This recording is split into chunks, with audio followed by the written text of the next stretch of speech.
Roberto Baggio berdiri dalam 3 adu penalti di 3 edisi Piala Dunia.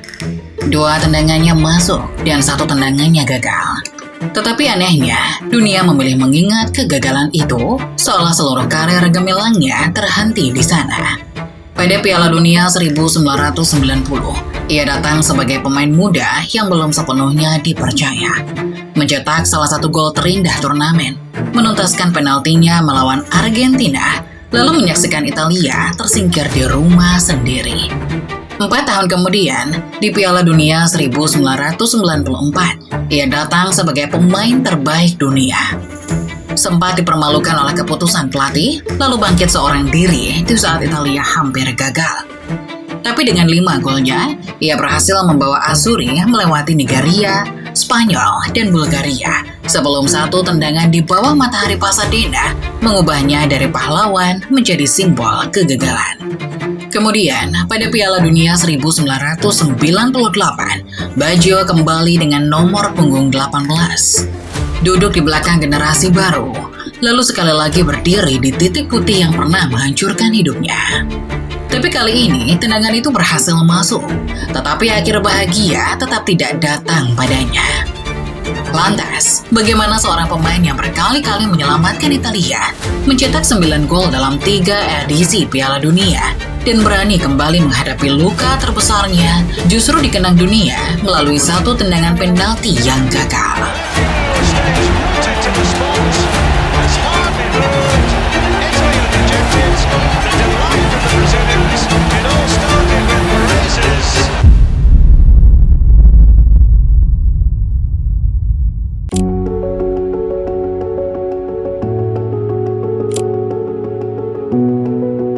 Musim panas 1990, Italia menjadi tuan rumah Piala Dunia untuk pertama kalinya dalam 56 tahun.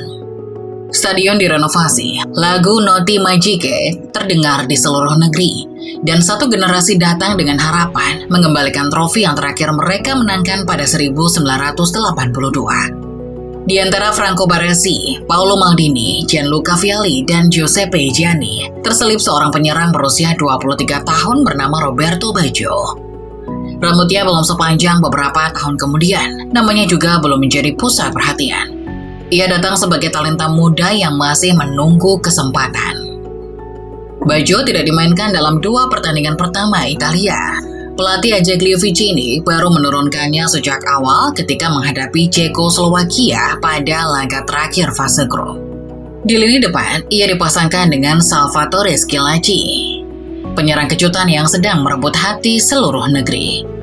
Italia sudah unggul 1-0 ketika pertandingan memasuki menit ke-78. Baggio menerima bola dari Giuseppe Gianni, melakukan umpan 1-2, lalu bergerak melewati pertahanan lawan. Sentuhan ringan, tubuhnya terus maju. Setelah menemukan ruang, ia mengarahkan bola ke sudut gawang. Stadio Olimpico meledak.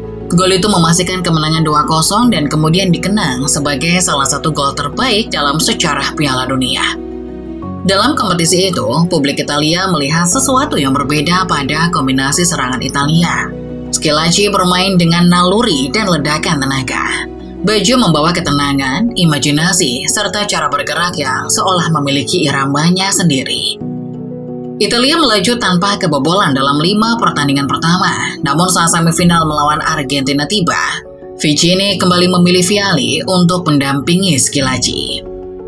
Dan Baggio memulai laga dari bangku cadangan. Ia baru masuk ketika pertandingan sudah berjalan jauh dan skor berada dalam keadaan genting. Laga itu dimainkan di Napoli, kota yang mencintai Diego Maradona hampir seperti raja. Italia sempat memimpin melalui Schillaci pada menit ke-17, sebelum Claudio Caniggia menyamakan kedudukan dan mengakhiri rekor 517 menit tanpa kebobolan milik Walter Zenga di menit ke-67. Kemudian pertandingan berjalan sampai babak perpanjangan waktu. Dan di perpanjangan waktu itu, tendangan bebas Baggio hampir memberi kemenangan untuk Italia. Tapi Sergio Goycochea berhasil melakukan penyelamatan. Tidak ada gol tambahan, dan semifinal pun berlanjut menuju babak adu penalti. Baggio masuk sebagai penendang kedua Italia. Bola itu masuk, tugasnya selesai. Namun Goycochea menggagalkan tendangan Roberto Donadoni dan Aldo Serena. Argentina menang 4-3 dan pesta di rumah sendiri pun berakhir sebelum laga final. Beberapa hari kemudian, Baggio mencetak gol ketika Italia mengalahkan Inggris 2-1 dalam perebutan tempat ketiga. Ia menutup Piala Dunia pertamanya dengan 2 gol dari 5 penampilannya, sebuah awal yang menjanjikan sekaligus pelajaran pahit baginya. And he does it, and it's all over. The host nation's dream of reaching the World Cup final.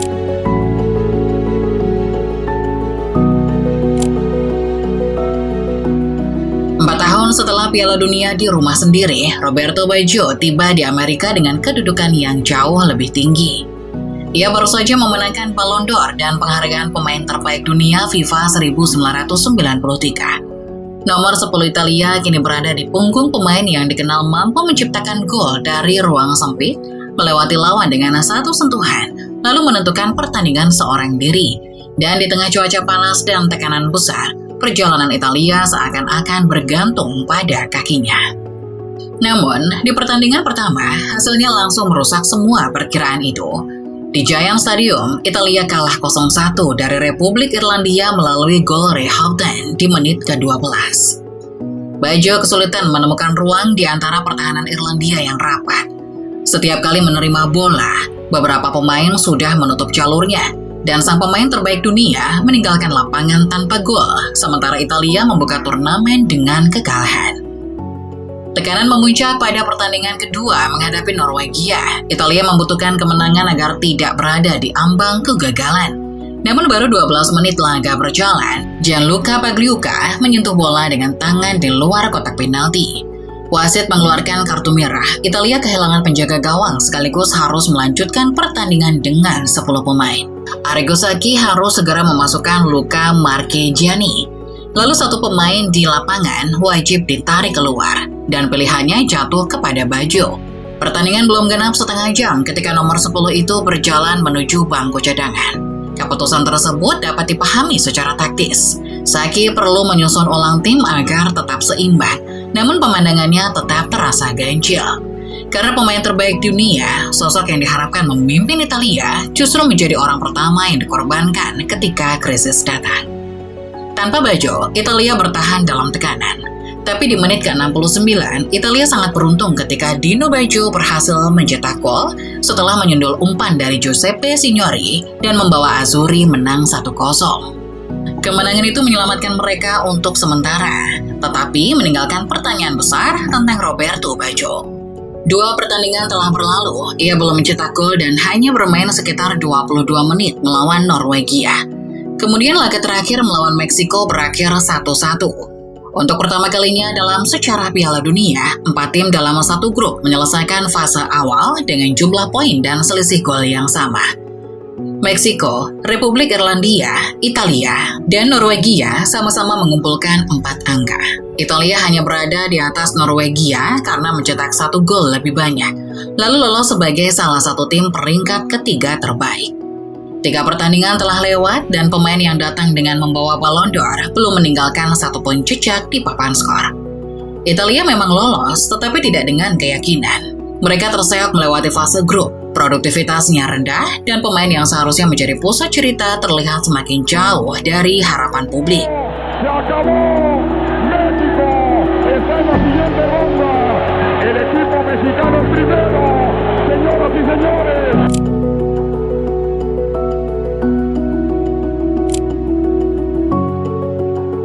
Pasan 5 Juli 1994, Italia memasuki babak 16 besar dalam keadaan rapuh. Lawannya adalah Nigeria, tim debutan yang baru menjuarai grup D di atas Bulgaria dan Argentina. Mereka cepat, berani, dan bermain tanpa beban. Sebaliknya, Italia membawa tekanan dari 3 pertandingan fase grup yang mengecewakan. Laga berjalan dengan sedikit keraguan dan keadaan memburuk pada menit ke-25. Emmanuel Amunike memanfaatkan kekacauan di depan gawang dan membawa Nigeria unggul 1-0.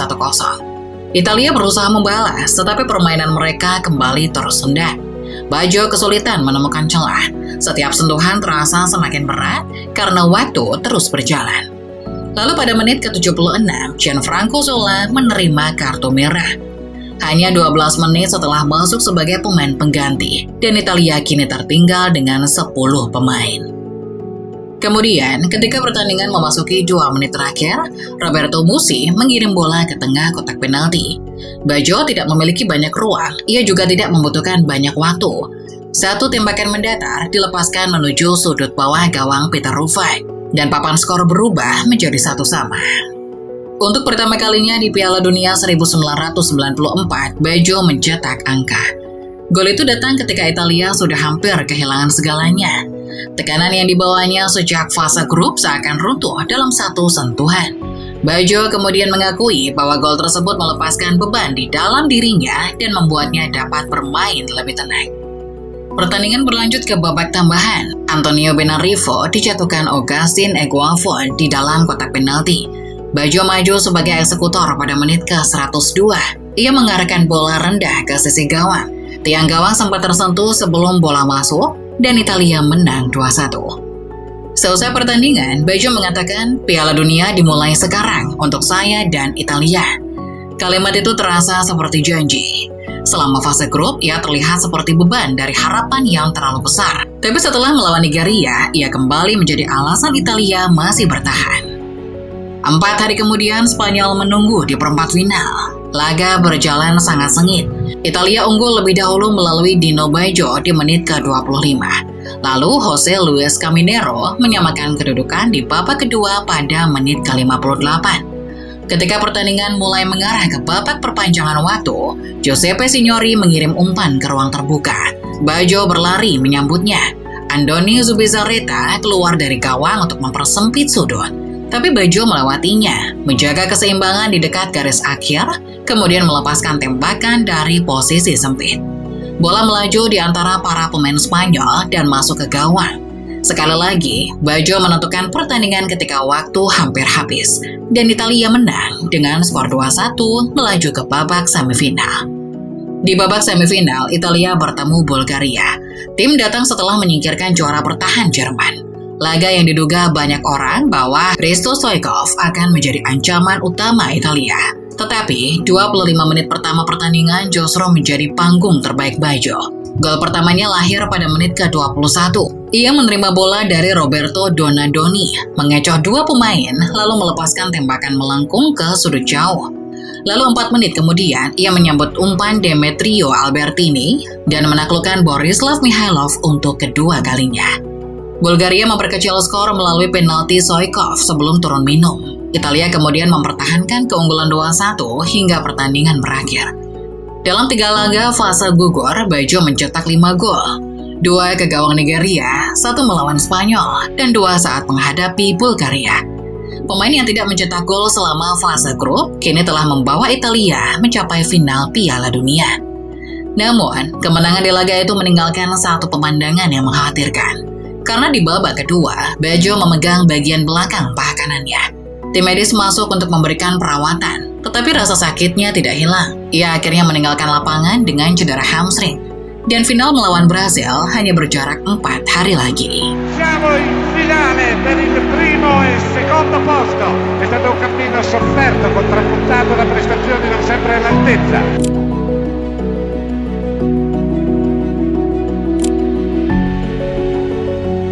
Pada 17 Juli 1994, Roberto Baggio berjalan memasuki Rose Bowl Pasadena dengan kondisi yang jauh dari sempurna. Cedera hamstring yang didapatnya pada semifinal belum benar-benar pulih. Waktu pemulihannya hanya 4 hari, namun setelah mencetak 5 gol dan membawa Italia keluar dari berbagai krisis, final itu terasa terlalu besar untuk dilewatkan. Di seberang lapangan berdiri Brasil. Romario dan Bebeto memimpin lini depan, sementara Dunga serta Mauro Silva menjaga keseimbangan di lini tengah. Kedua negara sama-sama mengejar gelar dunia keempat. Satu pertandingan akan menentukan siapa yang kembali menjadi penguasa sepak bola.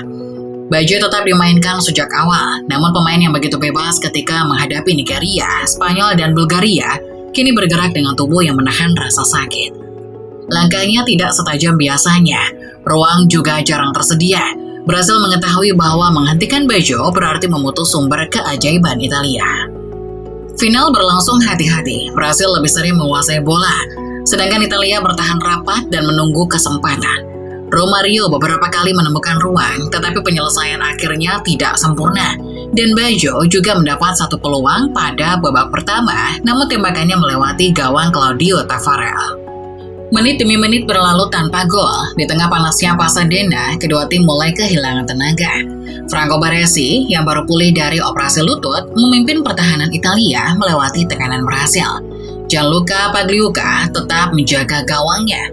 Setelah 90 menit dan 2 babak tambahan, skor masih 0-0. Untuk pertama kalinya dalam sejarah, final Piala Dunia harus ditentukan melalui adu penalti. Franco Baresi maju lebih dahulu untuk Italia. Kapten yang tampil luar biasa di sepanjang pertandingan itu malah menendang bola di atas mistar.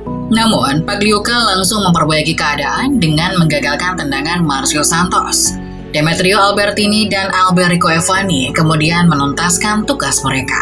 Brasil menjawab melalui Romario, Branco, serta Dunga. Ketika Daniele Massaro maju sebagai penendang keempat Italia, Taffarel membaca arah bola dan melakukan penyelamatan. Brasil unggul 3-2. Kini Baggio berjalan menuju titik putih. Ia harus mencetak gol agar perjalanan Italia tetap hidup. Di hadapannya ada Taffarel. Di belakang gawang ada puluhan ribu pasang mata menunggu. Dan seluruh perjalanan dari Boston, New York, hingga Pasadena menyusut menjadi beberapa langkah pendek menuju bola. Baggio mengambil ancang-ancang, kemudian menendang. Bola melambung di atas mistar, Taffarel berlutut sambil mengangkat kedua tangan. Para pemain Brasil berlari merayakan gelar dunia keempat. Dan Baggio tetap berada di tempatnya. Dengan kepala tertunduk, kedua tangan menggantung, seakan suara di dalam stadion mendadak menjauh. Baggio kemudian menggambarkan momen tersebut dengan kalimat sederhana. Ia merasa seperti mati dari dalam. Gambar itu akhirnya menjadi salah satu potret paling terkenal dalam sejarah Piala Dunia. Namun, gambar itu tidak selalu membawa seluruh cerita. Karena sebelum Baggio menendang, Baresi telah menendang bola ke atas mistar dan Massaro gagal menaklukkan Taffarel. Bahkan seandainya tendangan Baggio masuk, Brasil masih memiliki Bebeto sebagai penendang kelima untuk memastikan kemenangan. Gianluca Pagliuca sendiri menegaskan bahwa Brasil tetap memegang kesempatan terakhir. Kekalahan itu lahir dari perjalanan panjang, tubuh-tubuh yang kelelahan, serta 3 eksekusi yang gagal. Namun, sejarah memilih satu sosok untuk memikul semuanya. Roberto Baggio telah mencetak 5 dari 6 gol Italia pada fase gugur. Ia menyelamatkan negaranya ketika hanya tersisa 2 menit melawan Nigeria. Ia menentukan kemenangan atas Spanyol dan mencetak 2 gol di semifinal, dan semua itu perlahan tenggelam di balik satu bola yang terbang terlalu tinggi. Pasadena tidak menghapus kehebatan Roberto Baggio. Namun, momen itu mengubah cara dunia memandangnya. Setiap pembicaraan mengenai perjalanan Italia pada 1994 selalu kembali menuju titik penalti yang sama. Baggio pulang tanpa trofi, membawa rasa bersalah atas kekalahan yang sebenarnya dipikul bersama.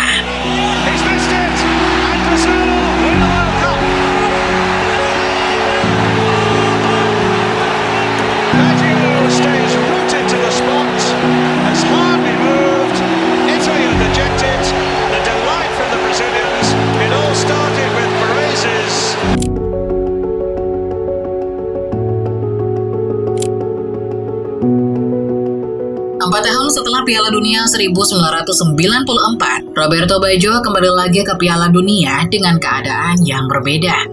Usianya telah mencapai 31 tahun. Persaingan di klub sempat membuat tempatnya bersama Italia menghilang.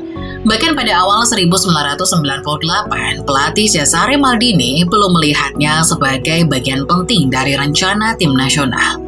Baggio menjawab keraguan itu bersama Bologna. Dalam satu musim ia mencetak 22 gol di Serie A, jumlah terbaik sepanjang karirnya di Liga. Penampilan tersebut memaksa Maldini membawanya ke Prancis, namun statusnya sudah berubah. Nomor punggung 10 Italia diberikan kepada Alessandro Del Piero, bintang muda Juventus yang dianggap sebagai penerusnya. Dan Roberto Baggio mengenakan nomor punggung 18. 4 tahun sebelumnya, Italia datang dengan menggantungkan harapan kepadanya. Kini, Baggio harus berbagi tempat dengan Del Piero, Christian Vieri, dan generasi yang lebih muda. Piala Dunia ketiganya dimulai tanpa jaminan bahwa ia akan menjadi tokoh utama. Namun di pertandingan pertama, ia dibawa kembali menuju luka yang belum pernah benar-benar hilang. Italia menghadapi Chile di Bordeaux. Del Piero masih memulihkan kondisi fisiknya sehingga Baggio dimainkan sejak awal bersama Vieri. Kombinasi keduanya langsung menghasilkan gol pada menit ke-10. Baggio mengirim umpan ke ruang kosong, lalu Vieri menyelesaikannya untuk membawa Italia unggul. Chile kemudian membalikkan keadaan melalui 2 gol cepat Marcelo Salas pada menit ke-45 dan 49. Italia tertinggal 1-2 dan ketika pertandingan memasuki menit-menit akhir, tekanan meningkat. Kekalahan pada laga pembuka akan kembali menyeret Baggio menuju kenangan buruk 4 tahun sebelumnya. Tapi pada menit ke-84, umpan selang Baggio mengenai tangan Ronald Fuentes. Wasit menunjuk titik putih. Bola diberikan kepada pemain yang kegagalan penaltinya masih diingat seluruh dunia. Tidak ada rose ball, tidak ada Tafarel, hanya titik penalti yang sama, jarak yang sama, dan ingatan yang mustahil bisa dihapus. Baggio melepaskan tendangan ke sudut gawang. Bola masuk dan Italia menyamakan skor menjadi 2-2. Gol itu tidak memberikan kemenangan, namun bagi Baggio, maknanya jauh lebih besar daripada 1 angka di papan skor. 4 tahun setelah tubuhnya membeku di Pasadena, ia kembali mengambil tanggung jawab dan menyelesaikannya. Perjalanannya masih berlanjut. Italia mengalahkan Kamerun 3-0, lalu menghadapi Austria dalam pertandingan terakhir fase grup.